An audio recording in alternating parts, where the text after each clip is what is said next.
I've witnessed well over 1,000 deaths in my career as a cardiologist.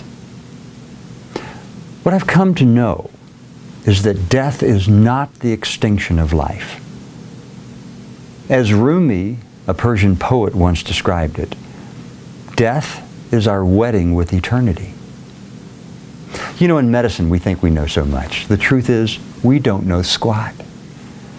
One thing we do know is that energy doesn't die. It never ends. It merely transforms. Death is really a fallacy of thought. The physical aspect of you has been dying cell by cell from the moment of your conception.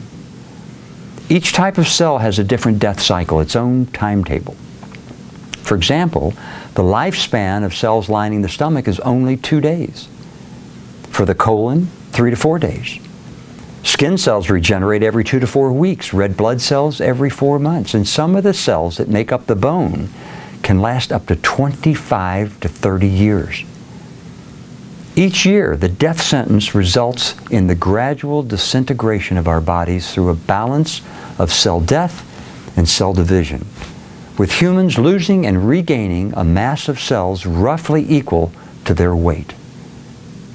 These cells in our body die. All the while, the whole continues to thrive. Such is nature. Cells die in a variety of responses to stimuli, and they generally do so in a controlled, regulated fashion so that other cells may live. During each moment of life, these cells destroy themselves, releasing their life force back into the environment. Their energy will be used to revitalize the whole as new cells are generated to replace those that have served their purpose.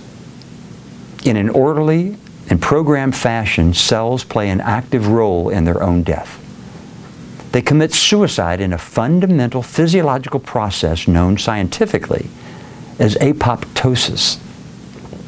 This molecular programming resulting in the death of cells is not random.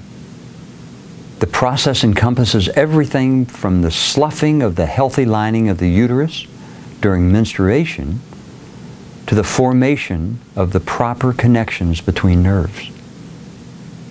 The maintenance of health is dependent upon this reliance on death. This is a profound statement worth repeating.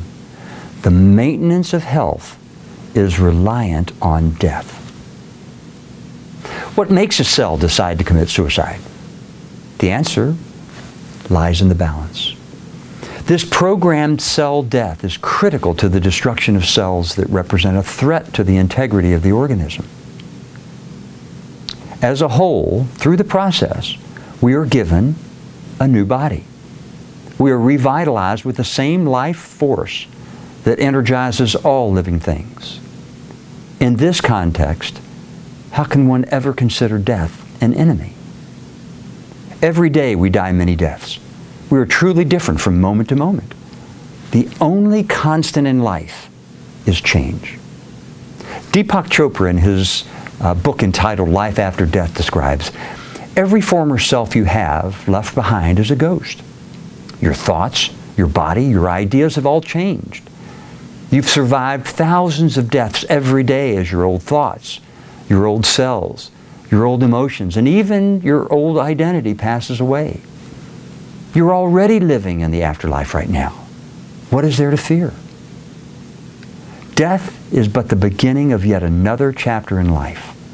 The challenge is that we must learn to accept dying while we're still living. In doing so, death becomes not a failure, but a triumph. Rebirth can occur well before you take your last breath in this incarnation. Die while you're living. That's the key.